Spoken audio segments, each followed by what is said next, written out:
Welcome to the Slop Farm. Enjoy the video. You start now, park, engage the brake, and remove the key fob so the car's electronics sleep. Open the hood and remove the plastic battery cover so you can access terminals and the hold down.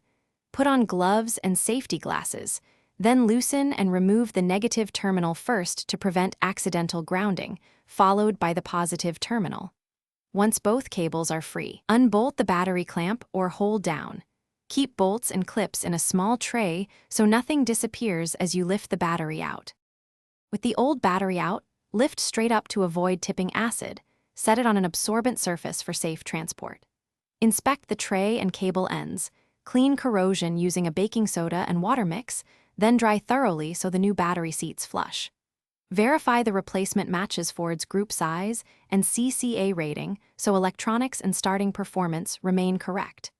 Position the new battery with terminals oriented the same way. Reinstall the hold down securely, and clean/lube terminals with dielectric grease for reliable contact.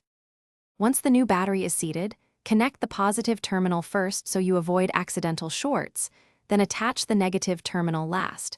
Tighten both to a snug, factory-like torque so they won't loosen.